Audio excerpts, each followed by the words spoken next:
ભારોભાર ખજૂર. શું? ખજૂર.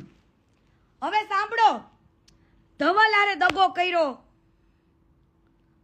ધવલની પાસે ચેનલ લઈ લીધી, નામ લઈ લીધું, રોલ લઈ લીધી, છાપ લઈ લીધું, બધું લઈ લીધું, અને પછી કરાવે છે નવી જીગલીની એન્ટ્રી.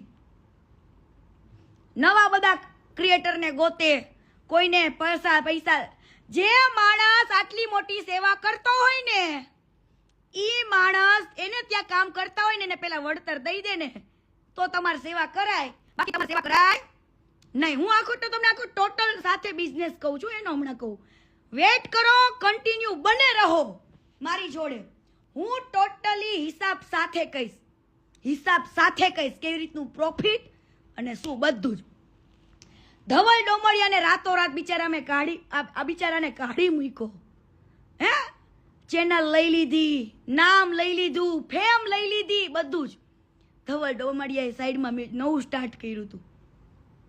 ધવલ ડોમડિયા જે છોકરી સાથે વિડીયો બનાવે ને એને આ લોકો ખેંચવાની ટ્રાય કરે. શું કરે? ખેંચે. ધવલ ડોમડિયાની સાથે જે કામ કરતા હોય ને એક્ટરો, એને તોડે, અહીંયા લાવે, થોડાક 2-3 વિડીયો બનાવડાવી નાખે, એટલે સામેવાળા ક્રિએટરને ધવલ હારે બગડી જાય અને આ બાજુ બગડી જાય. એ લોકો એકેય બાજુના નો રહે ને, એવું આ લોકો એક્ટરો સાથે કર્યું છે. કેવું? ધવલ ડોમડિયા જોડે જે કામ કરતા હોય ને એને ફોડી લેવાના, 3-4 વિડીયોમાં લેવાના. એટલે ઓલા ધવલને તો એવું થાય ને કે મારી જોડે જે વ્યક્તિ કામ કરતો હતો એ આની જોડે વયો ગયો. એટલે નો તો ઓલો જે એક્ટર હોય એ ના તો ધવલ જોડે હારો રહી કો, ના તો અભંગાર જોડે. હે, ઓલા લોકોને નોંધાવ્યા કરી નાખે અને પૈસા નહીં દેવાના હો પાછા. એક્ટિંગ કરાઈ લેવાની, બધું જ કરાવડાઈ લેવાનું. અને તમે એમ કહો છો કે કીર્તિ પટેલ ગાળો બોલે, પણ આ તમારો હેતો ને બાલો એક શબ્દ ગાળો બોલે છે એના ઘરમાં, એક શબ્દ.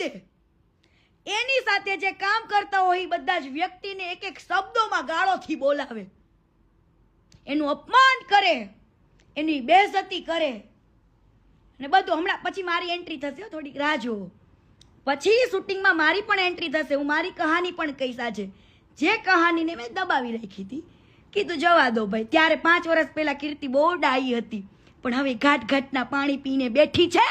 હવે કીર્તિ ચૂપ નહીં રહે, કેમ કે આને ઘણા બધા લોકો સાથે પ્રમોશન કર્યું છે અને અહીંયા ઝઘડા કર્યા છે, પણ લોકોને તો શું હોય કે આ ભંગાર ભગવાન દેખાવા માંડ્યો. પણ એ ભંગાર ભગવાન કેમ? ભગવાન તમારે બનવું હોય તો હું તમને હમણાં મોનોપોલી આપું, આખી વિડીયોમાં આખી મોનોપોલી આપું ને, એ તમે જોજો. હવે ધવલે એનું સાઈડમાં નવું કર્યું, આની સાથે નવા બધા લોકો જોડાણા. હે, એ લોકો એને બગડ્યું, એ લોકો એની અલગ ચેનલ ચાલુ કરી, એ લોકોને કાઢ્યા, એ લોકોનું ફેમ લઈ લીધું, એ લોકોનું બધું લઈ લીધું. ઓલા બચ્ચન ગબ્બર બધાને લાવે, ઘડીક વારમાં કાઢી નાખે. પૂછ લેવાનું એ નકલી બચ્ચનને પણ કે આ કેટલો માદર ઠોક છે. એ નકલી બચ્ચનને પૂછવાનું, એ ગબ્બરને પૂછી લેજો બધાને.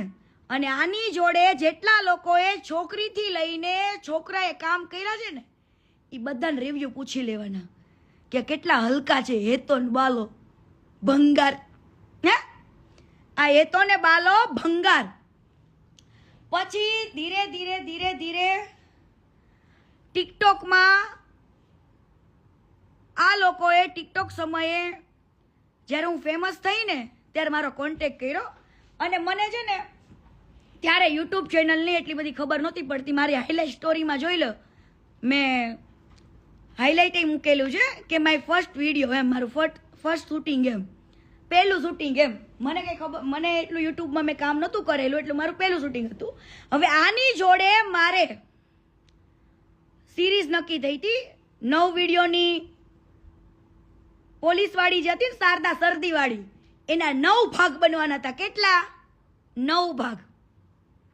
બરાબર. પછી સ્કૂલ વાળા, બરાબર, બીજા બધા રક્ષાબંધન વાળા ઘણા બધા વિડીયોઝ છે. તમે વિચારો કે પોલીસ વાળા વિડીયોમાં 2 જ ભાગ કેમ બન્યા, જેના 9 ભાગ બનવાના હતા? હે, જેના 9 ભાગ બનવાના હતા. સ્ટાર્ટિંગમાં આ લોકો એવું કરે, એ બધી છોકરીઓ જોડે થયેલી છે, પણ બધી હોય ને એને હાલતું હશે.